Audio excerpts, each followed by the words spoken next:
শহরের একেবারে প্রান্তে একটি পুরনো ধূসর রঙের বাড়ি দাঁড়িয়ে আছে। বাড়িটি এত পুরনো যে তার দেয়ালগুলোতে ধুলোর স্তর জমে গেছে, আর তাতে প্রবাহিত বাতাসের মৃদু সুর দিয়ে মনে হয় সময় এখানে থেমে গেছে। সেখানে বসবাস করতেন অমিতাভ সাহা, এক সময়ের বিখ্যাত রহস্য লেখক। তার লেখাগুলি সারা পৃথিবীতে জনপ্রিয় ছিল, কিন্তু কয়েক বছর আগে হঠাৎ করেই তিনি লেখালেখি বন্ধ করে দেন। সেই আকস্মিক সিদ্ধান্তের পিছনে কেন এমন ঘটনা ঘটল তা আজও কেউ জানে না। তিনি পুরোপুরি একা হয়ে গেলেন এবং তার স্ত্রী এক অজানা রোগে মারা গেলেন। এরপর থেকে অমিতাভের জীবন যেন এক অন্ধকার পথে চলে যায়। অমিতাভের একমাত্র মেয়ে সোহিনী, যিনি বিশ্ববিদ্যালয়ে পড়াশোনা করতেন, কিছুদিন আগে বাড়িতে ফিরে এসেছেন। তার বাবার অস্বাভাবিক আচরণ তাকে খুব চিন্তিত করে তোলে।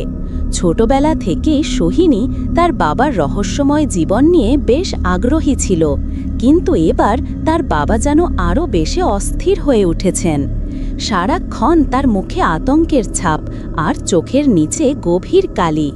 মাঝে মাঝে রাতে ঘুমের ঘরে অমিতাভ কিছু অদ্ভুত কথা বলেন, যা সোহিনীর মনে কৌতূহল এবং ভয়ের সৃষ্টি করে। এমন এক সন্ধ্যায় সোহিনী তার বাবার পুরনো লেখা টেবিলের কাছে গিয়ে একটি পুরনো নোটবুক খুঁজে পায়। নোটবুকটি ছিল ধুলোময় এবং পাতাগুলো হলদেটে হয়ে গেছে, যেন বহু বছর ধরে ব্যবহার করা হয়নি। সোহিনী একটু অবাক হয়, কারণ সে জানত না তার বাবা এমন একটি নোটবুক রেখেছেন। সে ধীরে ধীরে নোটবুকটি খুলে দেখে এবং সেখানে একটি অসমাপ্ত গল্প পড়ে। গল্পটির কাহিনী ছিল এক রহস্যময় পুরনো বই সম্পর্কে, যা নাকি মানুষের মনকে ভেতর থেকে ঢেকে ফেলত। বইটির সম্পর্কে লেখা ছিল যে এটি যে কোনো মানুষের আত্মাকে অন্ধকারে নিয়ে যেতে পারে, আর সেই ব্যক্তি ধীরে ধীরে নিজেকে হারিয়ে ফেলে। নোটবুকের শেষে একটি নোট ছিল, যে এই বই পাবে তাকে সাবধান হতে হবে। এটি কেবল একজনের মন নষ্ট করবে না, তার চারপাশের সব কিছু ধ্বংস করে দেবে। সোহিনী এই লেখা পড়েই আঁতকে ওঠে। তার মনে একটাই প্রশ্ন জাগে, এতদিন ধরে যে মানুষটি তার বাবা ছিলেন, তার আচরণে এই পরিবর্তন আসলে কি ওই বই এবং নোটবুকের কারণে?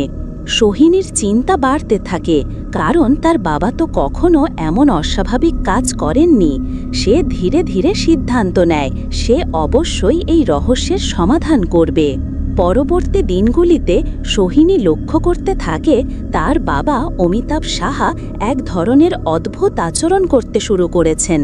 তিনি সব সময় একা থাকতেন এবং মাঝে মধ্যে তার চোখের সামনে যেন কিছু অদ্ভুত দৃশ্য ভেসে উঠত।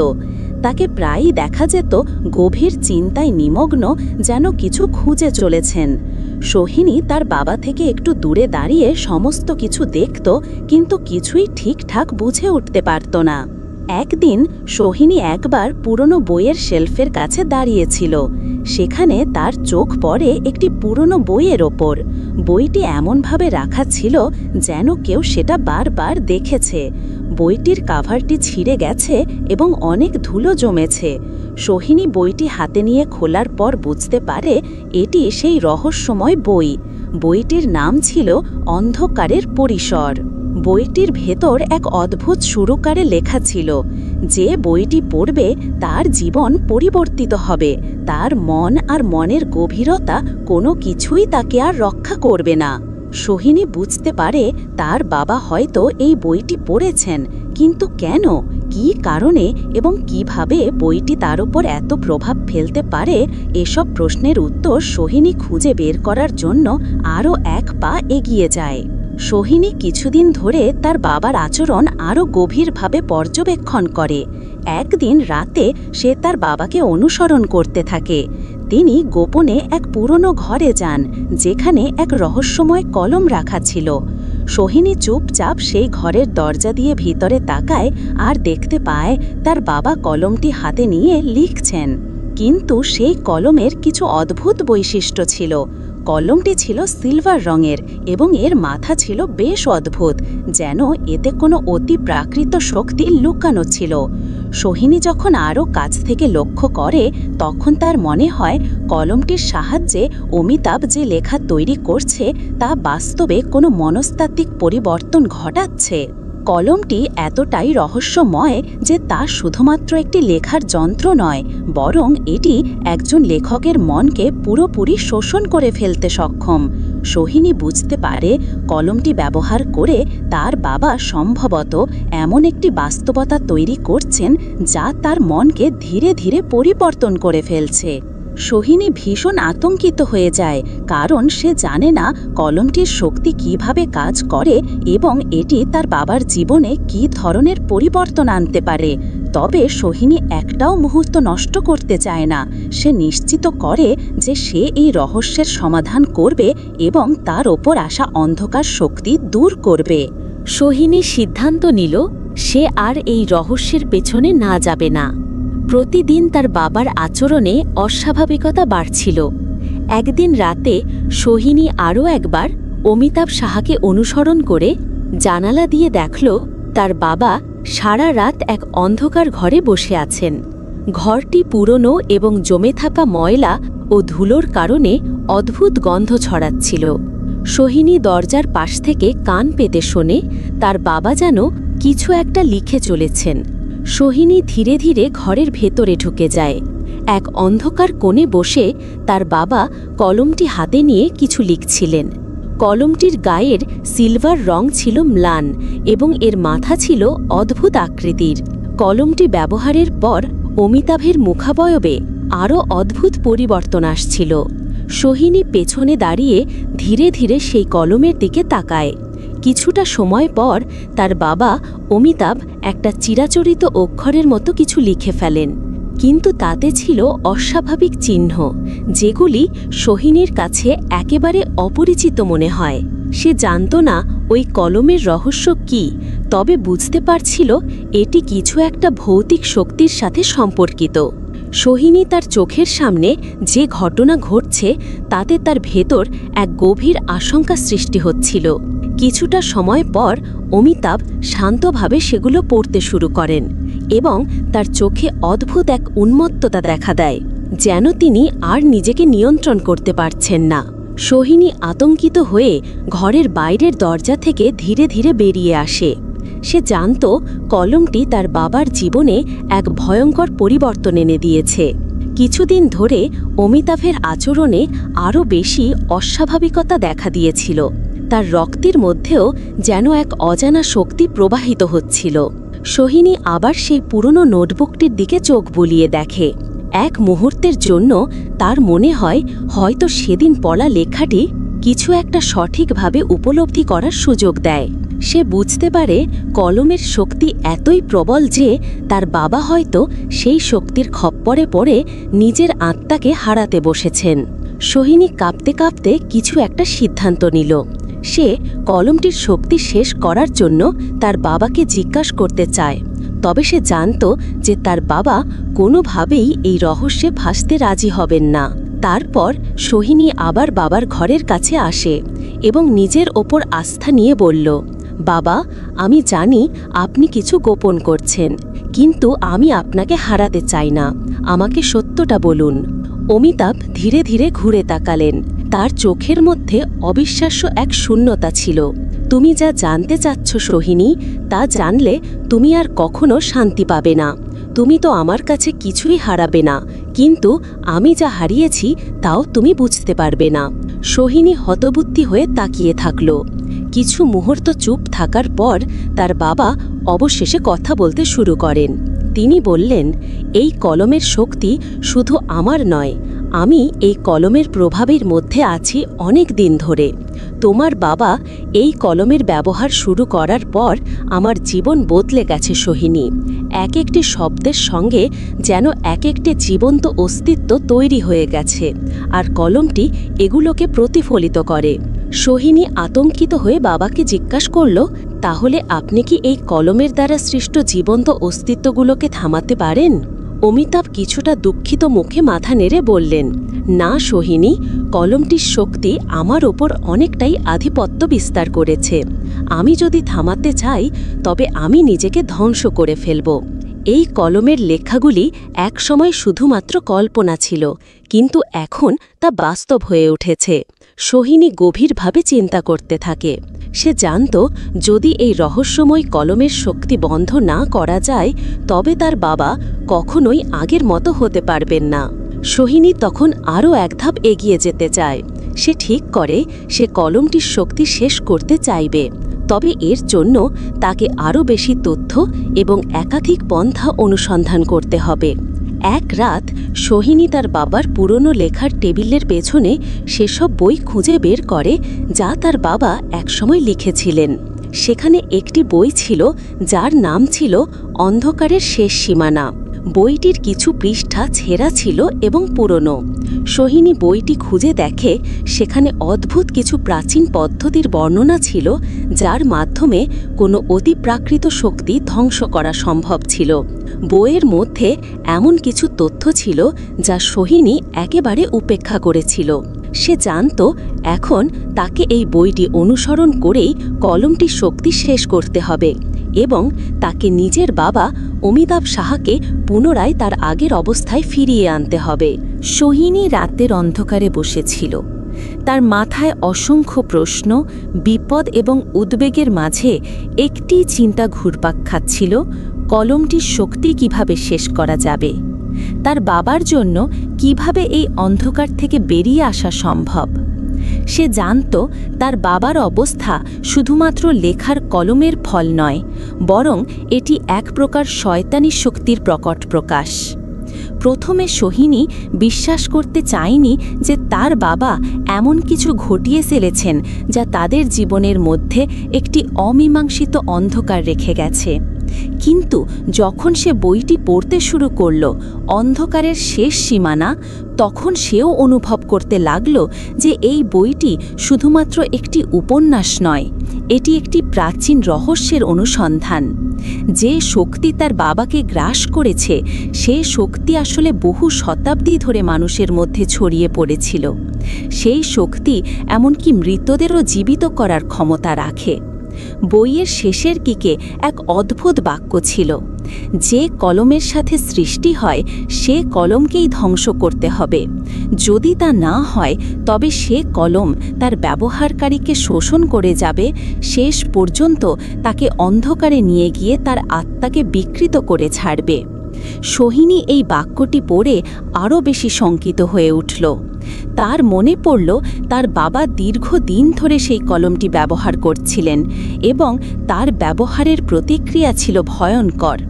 তার মনে হল যদি সে এই রহস্যের গভীরে না প্রবেশ করে তবে তার বাবা আর কখনো সুস্থ হতে পারবেন না। অবশেষে সোহিনী সাহস করে একদিন গভীর রাতে তার বাবার কাছে ফিরে গিয়ে এই বিষয়ে সরাসরি কথা বলার সিদ্ধান্ত নেয়। সে জানত তার বাবা যখন কলমটি ব্যবহার করতেন তখন তার মধ্যে এক অদ্ভুত পরিবর্তন দেখা দিত।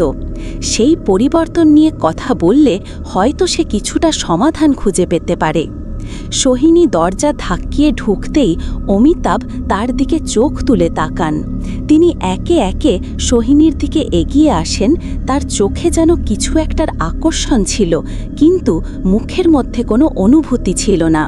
সোহিনী একটু ভয় পেয়ে বলল, বাবা, আমি জানি তুমি কিছু গোপন করছো, আমি জানি তুমি কলমটি ব্যবহার করেছ, কিন্তু তুমি কি জানো এর ফলাফল কি হতে পারে? অমিতাভ কিছুক্ষণ চুপ থেকে বলেন, তুমি কিছু বুঝবে না সোহিনী, কলমটি আমাদের অতীত, আমাদের ভবিষ্যৎ আর আমাদের অস্তিত্বের গোপন রহস্য উন্মোচন করেছে। কিন্তু সেই শক্তির দামে আমরা অনেক কিছু হারিয়েছি। আমি যা করেছি তা শুধুমাত্র নিজেকে বাঁচানোর জন্য ছিল। সোহিনী তার বাবার মুখের দিকে তাকিয়ে বোঝে তার বাবা আসলে সত্যি সত্যি কলমটির প্রভাবে ক্ষতিগ্রস্ত হয়ে গেছেন। তাকে বাঁচানোর জন্য এই শক্তিকে ধ্বংস করতেই হবে। সে সিদ্ধান্ত নেয় সে আর কোনো সময় নষ্ট করবে না। সে বইটির শেষ পৃষ্ঠায় যা পড়েছিল সেই পদ্ধতি অনুসরণ করতে হবে। বইটি জানাচ্ছিল যে কলমটির শক্তি বন্ধ করার জন্য তাকে সঠিক সময় এবং স্থানে কলমটি ভেঙে ফেলতে হবে। তবে সেই সময় এবং স্থানটি ছিল একেবারে নির্দিষ্ট। তবে সঠিকভাবে কিভাবে কাজ করবে তা জানার জন্য সোহিনীকে আরও একবার অনুসন্ধান করতে হবে। পরের দিন সোহিনী তার বাবার সাথে কথা বলার পর সেই রহস্যময় কলমের দিকে নজর দিতে থাকে। সে জানত কলমটি যে কোনো মুহূর্তে তার বাবার মধ্যে আরেকটি অন্ধকার সৃষ্টি করতে পারে। একদিন সোহিনী একেবারে একা সেই ঘরে গিয়ে কলমটি খুঁজে বের করল, যা ছিল পুরনো শেলফের এক কোণায়। কলমটি হাতে নিয়ে সে কিছুক্ষণ তা দেখে, তারপর এক নিঃশ্বাসে বলে ওঠে, এটাই শেষ। সে কলমটি হাতে নিয়ে অমিতাভের ঘরে ফিরে যায়, যেখানে তার বাবা বসেছিলেন। সোহিনী জানত তাকে এখন বা কখনো এই কাজ করতে হবে। সে কলমটি তার বাবার সামনে রেখে বলল, বাবা, আমি জানি তুমি এর প্রভাবে ক্ষতিগ্রস্ত, কিন্তু এটাই শেষ সময়। আমরা যদি কলমটি না ধ্বংস করি তবে এই অন্ধকার চিরকাল থাকবে। অমিতাভ চোখে অবিশ্বাস নিয়ে সোহিনীর দিকে তাকালেন। তুমি কি জানো সোহিনী, যদি তুমি এটি ভাঙো আমি পুরোপুরি হারিয়ে যাব। আমি জানি, সোহিনী বলল, কিন্তু তুমি না থাকলে আমাদের কেউ থাকবে না। তুমি যদি এই অন্ধকারে হারিয়ে যাও তবে আমরা সবাই হারিয়ে যাব। এবার সোহিনী ধীরে ধীরে কলমটির মাথা ভেঙে ফেলল। এক মুহূর্তের জন্য ঘরটি অদ্ভুতভাবে ঝকমক করে উঠল আর তারপর শান্ত হয়ে গেল। অমিতাভ কিছুক্ষণ চুপ করে থেকে সোহিনীর দিকে তাকালেন। তিনি গভীরভাবে নিঃশ্বাস টেনে বললেন, ধন্যবাদ সোহিনী, তুমি আমাকে আবার জীবিত করেছ। সোহিনী বুঝতে পারল এক অদ্ভুত যাত্রা শেষ হল। তবে এ যাত্রা তার বাবার জন্য ছিল একটি নতুন সূচনা। কলমের শক্তি বন্ধ করার পর তার বাবা আবার নিজের জীবন ফিরে পেয়েছেন। তবে এই অন্ধকারের অভিজ্ঞতা তার মধ্যে এক নতুন শক্তি নিয়ে এসেছে, যা তাকে জীবনের নতুন পথে চলতে সাহায্য করবে। অমিতাভের মুখে তখন এক ধরনের প্রশান্তি। বহুদিন পর যেন তার চোখে ঘুম ফিরে এসেছে, মনে প্রশমিত এক ঢেউ বইছে। সোহিনী অত্যন্ত কিন্তু তৃপ্ত। কলমটি ধ্বংস করার পর সমস্ত অন্ধকার যেন এক ঝড়ের মতো মিলিয়ে গেছে। কিন্তু রাত গভীর হলে আবার এক অদ্ভুত ঘটনা ঘটে। সোহিনী ঘুমের মধ্যে চমকে উঠে বসে। বাতাস যেন হঠাৎ ভারী হয়ে গেছে। তার ঘরের দরজা খানিকটা খোলা, জানালার পর্দা নড়ে উঠছে অকারণে। সে উঠে গিয়ে জানালাটা বন্ধ করতে গিয়েই দেখে জানালার কাছে কুয়াশার মতো জমে থাকা ঘন ভাপের মাঝে একটি বাক্য লেখা, যা নষ্ট হয়েছে তা আবার গড়ে উঠতে পারে। যাকে শেষ ভাবলে তার শুরু তখনই হয়। সোহিনীর রক্ত হিম হয়ে যায়। সে জানে এই হাতের লেখা তার বাবার নয়। এটি যেন পরিচিত, তবুও অচেনা। পরদিন সকালে অমিতাভকে দেখতে পায় অনেকটাই সুস্থ, কিন্তু চুপচাপ। কথা বলেন না, শুধু বারান্দায় বসে থাকেন অনেকক্ষণ। সোহিনী তার পাশে গিয়ে জিজ্ঞেস করে, বাবা, তুমি জানালায় কিছু লিখেছিলে? অমিতাভ ধীরে মাথা নাড়েন, না, আমি কিছু লিখিনি। তখনই হঠাৎ তার চোখ বড় বড় হয়ে ওঠে। তিনি চিৎকার করে ওঠেন, ওটা ফিরে এসেছে। তুমি কলম ভেঙেছিলে, কিন্তু বইটা কোথায়? সোহিনী বুঝতে পারে শুধু কলমটাই ছিল না আসল বাহন, বইটিও ছিল এই অশুভ শক্তির একটি উৎস। সে দৌড়ে সেই পুরনো বেসমেন্টে যায়। ধাতব চাঁদের আলোয় ঢাকা বাক্সটি যেখানে ছিল এখন সেটি খোলা, ভেতরে বইটি নেই। সে বুক ঠেলে উঠে আসে ওপরে, আবার বাবার দিকে ছুটে আসে। বইটা কেউ নিয়ে গেছে বাবা? অমিতাভ মুখ নিচু করে বলেন, তবে সে ফিরে এসেছে। যে এই শক্তিকে খুঁজছিল বহু বছর ধরে, আমি জানতাম সে একদিন আসবে। তিনি কাঁপা গলায় বলেন, তার নাম ভদ্রেশ্বর। সোহিনী স্তব্ধ। এই নাম সে আগে কখনো শোনেনি, কিন্তু অমিতাভের ঠোঁট কাঁপছে ভয়ে, যেন এই নামটাই তাকে বারবার তাড়া করে ফিরেছে জীবনের প্রতিটি রাতে। এবার গল্পের ছায়া আরও ঘন হয়। কলম ধ্বংস হলেও বই এখন অন্য কারো হাতে, আর সেই ব্যক্তি ভদ্রেশ্বর একটি লক্ষ্য নিয়েই এগোচ্ছে। সে শুধু কলম বা বই নয়, চায় সেই লেখককেও যে একবার এর ব্যবহার করেছিল। এখন সোহিনীকে আবার নামতে হবে অন্ধকারে, কিন্তু এবার তা অনেক গভীর, অনেক জটিল। এবার সে একা নয়, কিন্তু বিশ্বাস করবে কাকে? সোহিনী জানত সব কিছু শেষ হয়নি। কলম ভেঙে ফেলার পর যেভাবে অমিতাভ খানিকটা স্বাভাবিক হয়ে উঠেছিলেন, তাতে তার মনে হয়েছিল তারা জিতেছে। কিন্তু সেই লেখা, জানালায় ভেসে ওঠা সেই অদৃশ্য হাতের লেখা তাকে কাঁপিয়ে দিয়েছিল ভিতর থেকে। সে প্রতিটি শব্দ মনে মনে আওড়াতে থাকে। যা নষ্ট হয়েছে তা আবার গড়ে উঠতে পারে, যাকে শেষ ভাবলে তার শুরু তখনই হয়। এই কথাগুলো যেন কেবল হুমকি নয়, কোনো প্রাচীন নিয়মের নিঃশব্দ উচ্চারণ। পরদিন ভোরে সোহিনী ঘুম ভাঙার আগেই বাড়ির সব দরজা খুলে যায়, অথচ বাইরে বাতাসের কোনো শব্দ নেই। চারপাশে অদ্ভুত নিস্তব্ধতা, এমন নিস্তব্ধতা যা কানে বেজে ওঠে। হঠাৎই অমিতাভ নিখোঁজ হয়ে যায়। তার বিছানা গোছানো, বইয়ের তাক সঠিক জায়গায়, কিন্তু জানালার পাশের পুরনো টেবিলের ওপর রাখা একটি ঘড়ি থেমে আছে ঠিক রাত ৩:০৭। সোহিনী জানত এই সময়টা তার বাবার জন্য গুরুত্বপূর্ণ ছিল। ছোটবেলায় অমিতাভ প্রায়ই বলতেন ৩:০৭, শব্দহীন একটা ঘণ্টা, যেখানে সময় চলে না, শুধু স্মৃতি ঘুরে বেড়ায়। এবার সেই স্মৃতির ঘন ছায়া সত্যি হয়ে দাঁড়ালো।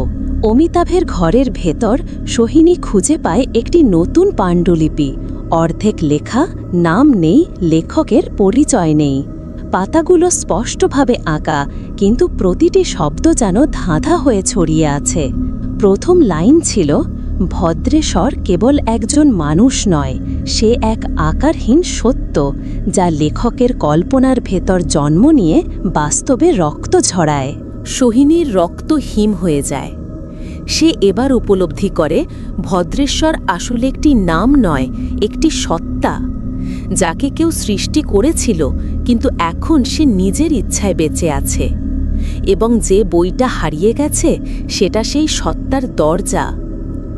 রাতে সোহিনী আবার সেই সিঁড়ি বেয়ে নিচে নামে, যেখানে আগেরবার কলম আর বই ছিল। এবার দরজাটা নিজের মতো খোলা। ভিতরে ঢুকে দেখে পুরো ঘর যেন নতুনভাবে সাজানো, কিন্তু সব কিছু উল্টো। বইয়ের পৃষ্ঠা পেছন দিক থেকে শুরু, দেয়ালে টাঙানো ছবি উল্টো, ঘড়ি বাঁদিকে ঘুরছে। তখন সে দরজার পাশে দেখতে পায় একটি ফ্রেমে বাঁধানো পুরনো চিঠি। চিঠির লেখাগুলো অদ্ভুতভাবে আঁকা, মিশে আছে ব্লটিং কালি আর রক্তের দাগ। চিঠিটা ছিল কারো উদ্দেশ্যে লেখা, যেন কেউ অনুরোধ করছে, যদি তুমি কখনো আমার খোঁজ পাও তবে আমাকে খুঁজে নিও না, কারণ আমি তোমার মধ্যেই রয়ে যাব। আমি ভদ্রেশ্বর, আর তুমি আমার সর্বশেষ অধ্যায়। সোহিনী চিৎকার করে উঠতে চায়, কিন্তু তার গলা বন্ধ হয়ে আসে। সে বুঝতে পারে তার বাবার নিখোঁজ হওয়া কেবল একটি ঘটনা নয়, বরং সে নিজেই এখন গল্পের একটি চরিত্র হয়ে গেছে। আর সে যদি কিছু না করে, তবে তার নিজের অস্তিত্ব একদিন পাতার ভেতরে হারিয়ে যাবে। সোহিনী জানত এবার তার সামনে দুটো রাস্তা। এক, এই ঘর থেকে বেরিয়ে আসা এবং সব কিছু ভুলে যাওয়া। দুই, অন্ধকারে আরও এক ধাপ নামা।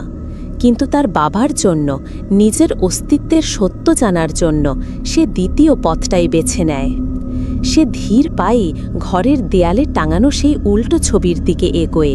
ছবিটিতে একটি লোক সাদা ধবধবে পাঞ্জাবি পরা, মুখ ঢাকা কুয়াশায়, কিন্তু চোখ দুটি আগুনের মতো লাল। নাম লেখা নেই, শুধু ছবির নিচে খোদাই করা একটি বাক্য, যে চোখে নিজেকে দেখে না সে অন্ধ নয়, সে ভদ্রেশ্বর। সেই মুহূর্তে ঘরের বাতি নিভে যায়। চারপাশে কুয়াশা জমে উঠতে থাকে, যেন চোখের সামনে গলিত সীসার পর্দা পড়ছে। সেই কুয়াশার মধ্যে হঠাৎ এক ছায়ামূর্তি তৈরি হয়। মুখ দেখা যায় না, কিন্তু কণ্ঠস্বর ভেসে আসে। তুমি কলম ভেঙেছিলে, ভাবলে তা যথেষ্ট, কিন্তু সৃষ্টির যে উৎস, তাকে কে থামাবে?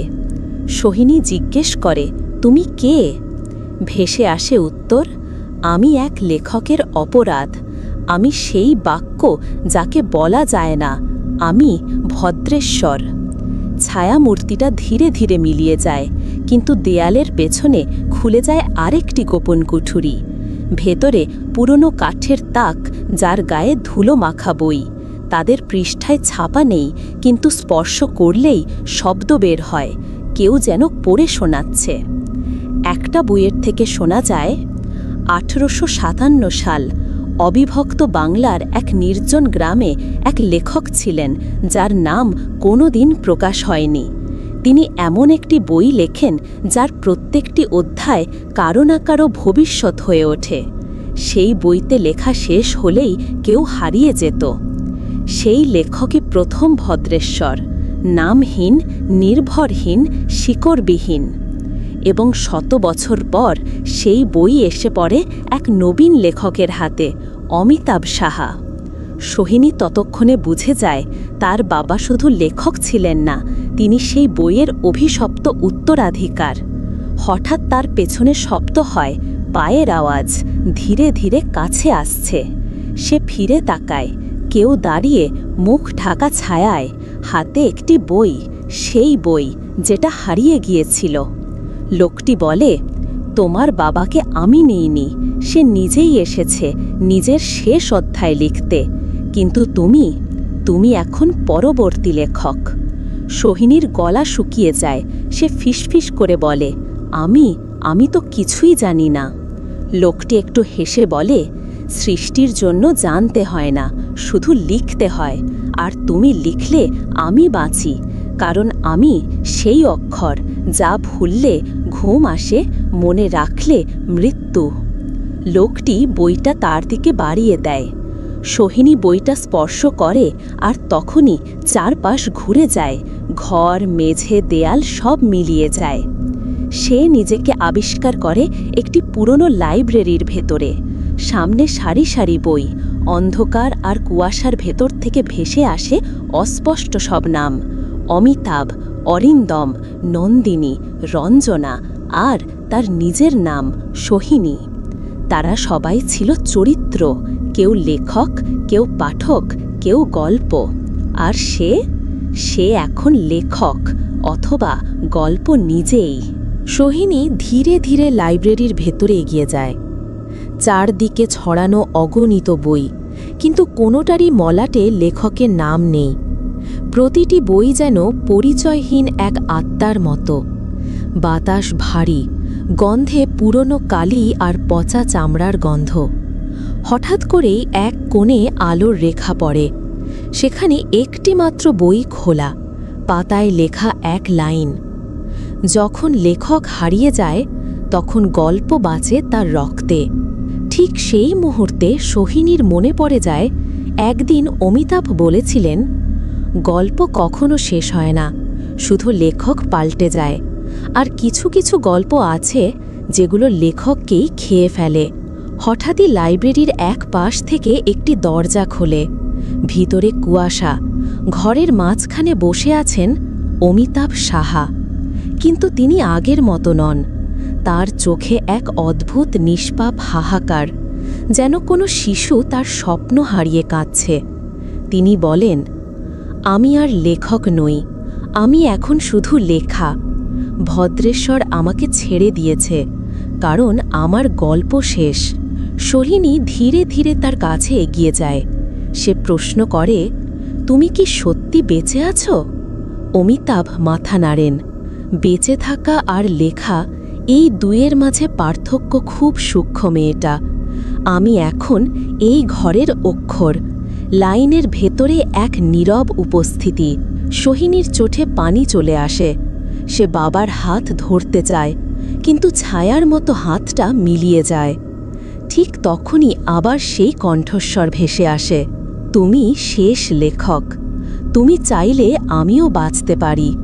তুমি যদি গল্প শেষ না করো, তবে আমি থেকে যাব, তোমার চারপাশে, তোমার স্বপ্নে, তোমার রক্তে। একটি পুরনো কলম আবার ভেসে ওঠে বাতাসে। সোহিনী জানে এটা সেই কলম যেটা সে একবার ভেঙেছিল, কিন্তু এবার সেটি অক্ষত, আর আগের চেয়েও বেশি প্রাণবন্ত। রূপালী আলোর ঝলকানিতে কলমটা তার দিকে এগিয়ে আসে। এই মুহূর্তে তার সামনে দুটি পথ। এক, সে কলমটি নিয়ে লেখা শুরু করবে এবং গল্প চালিয়ে যাবে, জেনে যে প্রতিটি শব্দ তার নিজের অস্তিত্বকে পরিবর্তন করবে। 2, অথবা কলমটিকে প্রত্যাখ্যান করবে এবং হয়তো এই লাইব্রেরিতে চিরতরে আটকে যাবে, গল্পের পাতায় মিশে যাবে। সোহিনী চোখ বন্ধ করে। বাতাসে শব্দহীন এক পৃষ্ঠার উল্টানো আওয়াজ। তার হাত ধীরে ধীরে উঠে যায় কলমের দিকে। সোহিনীর হাত ধীরে ধীরে উঠে আসে। সে চেয়ে থাকে সেই কলমের দিকে। রূপালী আলোয় ঝকমক করছে, যেন সেটি আর কোনো সাধারণ জিনিস নয়, যেন তা জীবিত, নিঃশ্বাস নিচ্ছে। অমিতাভ কাঁপা গলায় বলে ওঠেন, ভেবে নিও মেয়ে, এই কলম একবার হাতে নিলে তুমি আর কখনো মানুষ থাকবে না। তুমি হয়ে যাবে গল্প, এক জীবন্ত কাহিনী যে নিজেকে লিখবে কিন্তু শেষটা কখনো জানবে না। সোহিনী চোখ বন্ধ করে।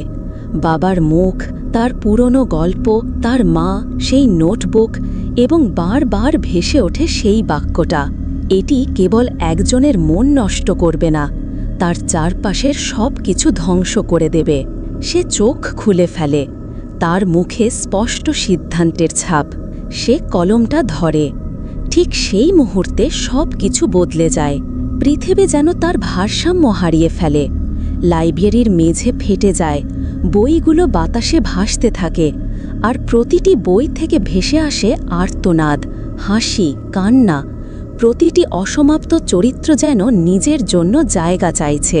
কলমটা নিজে থেকেই পৃষ্ঠায় নামতে থাকে। প্রথম লাইন, আমি এখন লেখক, আমি এখন ঈশ্বর। আর তখনই একজোড়া চোখ জ্বলে ওঠে কুয়াশার মধ্যে। সেই চোখ ভদ্রেশ্বরের। তার মুখে হালকা হাসি। তুমি একে থামাতে চেয়েছিলে, এখন তুমিই একে জন্ম দিচ্ছ। অভিনন্দন সোহিনী, তুমি এখন আমার উত্তরাধিকারী। কিন্তু সোহিনী থেমে যায় না। সে লেখে আর লেখে। প্রতিটি লাইনে সে নিজের নিয়তাকে বদলাতে চায়। সে লেখে, ভদ্রেশ্বর আর থাকবে না। গল্প নিজের পথ খুঁজবে, নিজের মুক্তি নিজেই খুঁজবে। আমি লেখক, কিন্তু আমি কারো দাস নই। ভদ্রেশ্বর কাঁপতে থাকে। তার কণ্ঠ ফেটে যায়। লাইব্রেরির দেওয়ালে ফাটল ধরতে থাকে। তখনই অমিতাভ বলে ওঠেন, তুমি এটা পারো, কারণ তুমিই প্রথম যে নিজের গল্প নিজে লিখছ। ভয়ের নয়, স্বাধীনতার গল্প। কলমটা শেষবারের মতো জ্বলে ওঠে, তারপর চুপচাপ হয়ে যায়। সব আলো নিভে যায়। নিস্তব্ধতা। কয়েক মুহূর্ত পর সোহিনী নিজের ঘরে নিজেকে খুঁজে পায়। সকালের রোদ জানালায় পড়ছে। ঘরের সব কিছু স্বাভাবিক। কোনো লাইব্রেরি নেই, কুয়াশা নেই, ভদ্রেশ্বর নেই। কিন্তু টেবিলে পড়ে আছে সেই কলম, আর খোলা একটি খাতা। প্রথম লাইনে লেখা, আমি বেঁচে আছি এবং লিখে চলেছি। সোহিনী জানালার পাশে বসে। বাইরে ভোরের আলো ছড়িয়ে পড়ছে। চারপাশে পাখির কিচিরমিচির, গাছের পাতায় টুকটাক শিশির পড়ছে। চারদিকেই যেন স্বস্তি, কিন্তু তার হৃদয় জুড়ে একটা কুয়াশার মতো অনুভূতি। টেবিলের ওপর এখনও পড়ে আছে সেই খাতা আর কলম। সে এগিয়ে যায়। খাতার প্রথম পাতার সেই লাইনটা আবার পড়ে, আমি বেঁচে আছি এবং লিখে চলেছি। সেই মুহূর্তেই একটা অদ্ভুত ঘটনা ঘটে। খাতার পৃষ্ঠা আপনা আপনি উল্টাতে থাকে। পাতাগুলো একটার পর একটা উড়ে যাচ্ছে, যেন বাতাসের তোড়ে নয়, কোনো অদৃশ্য হাত তা উল্টে দিচ্ছে। প্রতিটি পাতায় লেখা, শেষ হয়নি, তুমি এখন কেবল শুরু করেছ। ঘুমের ভেতরেও কলম চলবে। লেখা তোমার রক্তে ঢুকে গেছে। সোহিনী চমকে ওঠে। হঠাৎ তার কানের কাছে একটা ফিসফিস শব্দ। তুমি কি জানো তুমি এখন কি? সে দ্রুত ঘর ছেড়ে বারান্দায় চলে আসে। বাইরে আলো থাকলেও তার চোখে চারপাশটা একটু কেমন ঝাপসা লাগছে। তার মনে হচ্ছে যেন বাস্তবের মধ্যে সবকিছু কেমন যেন কাগজের মতো পাতলা। একটা ছোট শিশুও যেন দেয়ালে হাত দিলেই ফাটল পড়ে যাবে। এমন সময় সোহিনীর ফোন বেজে ওঠে। স্ক্রিনে লেখা অমিতাভ সাহা। সে স্তব্ধ হয়ে যায়। বাবা তো মারা গিয়েছিলেন। সে ধীরে ধীরে ফোনটা কানে তোলে। তুমি ঠিক করেছ, কিন্তু এখন সাবধানে থেকো। কলম লেখে, তবে সে পড়েও। বাবা, আমি তোমার ভেতরেই আছি এখন। কলম যদি থেমে যায় আমি হারিয়ে যাব, কিন্তু যদি বেশি দূর এগিয়ে যাও তুমি নিজেই হারিয়ে যাবে। স্মৃতি আর কল্পনার মাঝখানে তুমি কি বেঁচে আছো? তুমি নিজেই সে উত্তর লিখে দিচ্ছ সোহিনী। প্রশ্ন আর উত্তর এখন একই হাতে। হঠাৎ ফোন কেটে যায়। সোহিনী চুপ করে থাকে। তার মাথা ব্যথা করছে। সে মেঝেতে বসে পড়ে, তারপর উঠে গিয়ে নিজের পুরনো আয়নার সামনে দাঁড়ায়। সে দেখে আয়নার প্রতিচ্ছবি তাকে অনুকরণ করছে না। আয়নার ভেতরের সে একটু হেসে বলে, তুমি কি জানো আজ কি লেখা হবে? সোহিনী ঘামছে। হঠাৎই টেবিলের খাতার পাতা আবার খুলে যায়।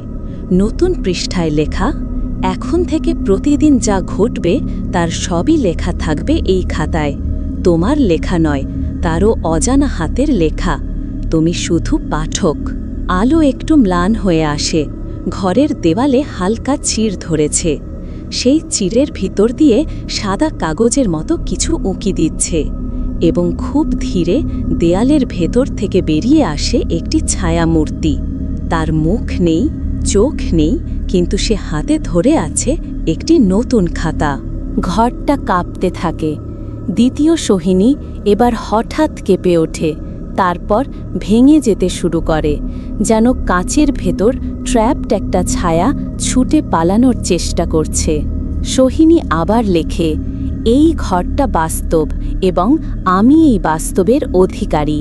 ফাটল বন্ধ হয়ে যায়, সব কিছু থেমে যায়। দ্বিতীয় সোহিনী বসে পড়ে। এবার আর সে ভয়ঙ্কর নয়, সে ক্লান্ত, বিষণ্ণ, সে কাঁদছে। তুমি জানো আমি কে? কে? আমি সেই তুমি যে কোনো দিন সাহস করেনি নিজের গল্পটা শেষ করার। আমি অসম্পূর্ণ তুমি। সোহিনী স্তব্ধ। তার চোখে জল আসে। সে কাছে গিয়ে সেই ছায়া সোহিনীর হাত ধরে। তাহলে এসো, শেষটা এবার একসঙ্গে লিখি। দুজনে মিলে বসে কলম হাতে তুলে নেয়। পৃষ্ঠায় লেখা হয়, যখন একজন লেখক নিজেকে খুঁজে পায় তখন প্রতিটি গল্প আবার নতুন করে জন্ম নেয়। ঘরটা বদলে যেতে থাকে। আলো ফিরতে শুরু করে। বাইরে আবার পাখির ডানার শব্দ। সময় যেন ফিরে আসে। ঘড়ির কাঁটা আবার চলতে শুরু করে। দ্বিতীয় সোহিনী আস্তে আস্তে মিলিয়ে যায়। সে বিদায় জানায় না, কারণ সে আর আলাদা কেউ নয়। সে এখন সোহিনীর ভেতরেই। সোহিনী চোখ বন্ধ করে একটুখানি নিঃশ্বাস ফেলে। সব কিছু যেন একটু শান্ত। কিন্তু ঠিক তখনই খাতার শেষ পাতায় আপনা আপনি আরেকটি লাইন লেখা হয়। শেষ নাকি নতুন শুরুর ফাঁদ? রাত গভীর। সোহিনী জানে সব শেষ হয়নি। শেষ পাতার সেই অদ্ভুত প্রশ্ন, শেষ নাকি নতুন শুরুর ফাঁদ, তার মনকে ছুঁড়ে দেয় আরও গভীর এক অজানার দিকে। সে আবার সেই রহস্যময় কলম হাতে নেয়। কালি এখনও ভিজে, অথচ শুকায় না কখনো। কলমটা যেন নিজেই সোহিনীর আঙুলে আটকানো, তাকে ছাড়তে চায় না। সে ঘরের কোণে রাখা কাঠের পুরনো আলমারি খোলে। ভেতরে ধুলোর স্তরের নিচে কিছু পুরনো বই, মায়ের গয়নার বাক্স আর একখানা মোটা খাতা। খাতার ওপরে লেখা, অমিতাভ সাহার পূর্বজ রুদ্রপ্রসাদ সাহা, 1871। সোহিনী বিস্মিত। তার দাদুরও পূর্বপুরুষ। কে ছিলেন এই রুদ্রপ্রসাদ? সে ধীরে ধীরে খাতা খুলে পড়তে থাকে। আজ আমি শেষবারের মতো লিখছি। এ কলম আর আমার না। আমি ভুল করেছিলাম। ভেবেছিলাম সৃষ্টিকে নিয়ন্ত্রণ করা যায়, কিন্তু যে সৃষ্টি নিজেই কলম হয়ে ওঠে সে আর মানুষের নিয়ন্ত্রণে থাকে না। এই কলম একদিন একটা বইয়ের খোঁজে আমাকে নিয়ে গিয়েছিল দক্ষিণ চবুতরা অঞ্চলের এক পরিত্যক্ত মন্দিরে। মন্দিরে খোদাই করা ছিল অদ্ভুত সব চিত্র। মানুষের মুখে কালি পড়ে আছে, তাদের চক্ষু শূন্য। সে রাতে আমি সেই বই পড়েছিলাম। প্রথম যে লাইনটা লেখা ছিল, কলমকে ভালোবাসো না, কারণ সে ভালোবাসে না, সে খায়। তারপর আমার সমস্ত গল্প আমার কণ্ঠস্বর ছেড়ে চলে যায়। আমি যা ভাবি তা আমি লিখি না, কলম নিজে লেখে। আমার স্ত্রী আত্মহত্যা করেন, পুত্র ঘর ছেড়ে যায়। আমি এখন কেবল এক খালি খোলস। সোহিনীর গায়ে কাঁটা দিয়ে ওঠে। সে ভাবে, তাহলে এই কলম শুধু আমার বাবাকেই নয়, আমার গোটা পরিবারকে ধ্বংস করে এসেছে। সে দৌড়ে বাবার ঘরে যায়। ঘরটা ফাঁকা, বিছানায় নেই কেউ, কিন্তু টেবিলের ওপর রাখা বাবার খাতায় একটা লাইন, সোহিনী, তুমি যদি সত্যি লেখক হতে চাও তবে কালিদারের কাছে এসো, আজ রাতেই। সে জানে বাবার ইঙ্গিত সেই পুরনো গোপন দরজার দিকে। সে আবার সেই দরজা খুলে নামে মাটির নিচে। এইবার সেই অন্ধকার ভরটা বদলে গেছে। ঘরের কেন্দ্রে একটি কালি দিয়ে আঁকা বৃত্ত, বৃত্তের মাঝে রাখা একটি পুরনো আয়না যার কাঁচ ফাটল ধরা। তার পাশেই একটা মোমবাতি জ্বলছে, আর পাশে বসে আছেন অমিতাভ সাহা। কিন্তু এই অমিতাভ যেন আরও বৃদ্ধ, চোখে এক ধরনের শূন্য দৃষ্টি। বাবা, সোহিনী ডাকে।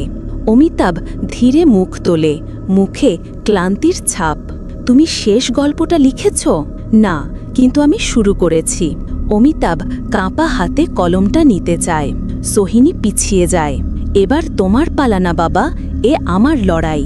ঘরের আয়না হঠাৎ আলো ছড়াতে শুরু করে। সেই আলোয় সোহিনী দেখতে পায় তার পেছনে দাঁড়িয়ে আছে সেই ছায়া যাকে সে হারিয়েছিল। কিন্তু এবার সে কাঁদছে না, সে বলছে, তুমি সত্যি লেখক হতে পারো যদি তুমি ভয় পাও না নিজের গল্পের শেষটা লিখতে। সোহিনী কলম তোলে, পৃষ্ঠায় লেখা শুরু করে। এই কলম কোনো অভিশাপ নয়, এটা আমার ইচ্ছার প্রতিফলন। আমি যা বিশ্বাস করি তাই আমি লিখি। আমার গল্প আর কারোর লেখা নয়, আমি লিখছি, আমি করছি। ঘরের কাঁপন থেমে যায়, আয়নার ভেতরকার আলো নিভে আসে। অমিতাভ ধীরে ধীরে উঠে দাঁড়ান। প্রথমবারের মতো তার মুখে একটুখানি প্রশান্তি। তুমি পারবে সোহিনী, শেষটুকু তোমার হাতে। এবার আমার যাওয়ার সময় হয়েছে। অমিতাভ মিলিয়ে যান, যেন এক দীর্ঘ ক্লান্ত আত্মা বিশ্রামে গেল। সোহিনী একা দাঁড়িয়ে থাকে সেই ঘরে, তার হাতে কলমটা, কিন্তু এবার আর সেটা ভারী নয়। সে জানে এই গল্পের শেষ সে লিখবে, আর তার কলম কারো মন খাবে না, কারণ সে নিজের মনকে জানে। হঠাৎ দরজার ওপাশ থেকে একটা নতুন শব্দ আসে, একটি শিশুর কণ্ঠ বলছে, আমাকে আঁকো, না হলে আমি তোমার ঘুমে আসব। সোহিনী তাকিয়ে থাকে অন্ধকারে, কলম আবার কাঁপে। তো বন্ধুরা, আজ এ পর্যন্তই।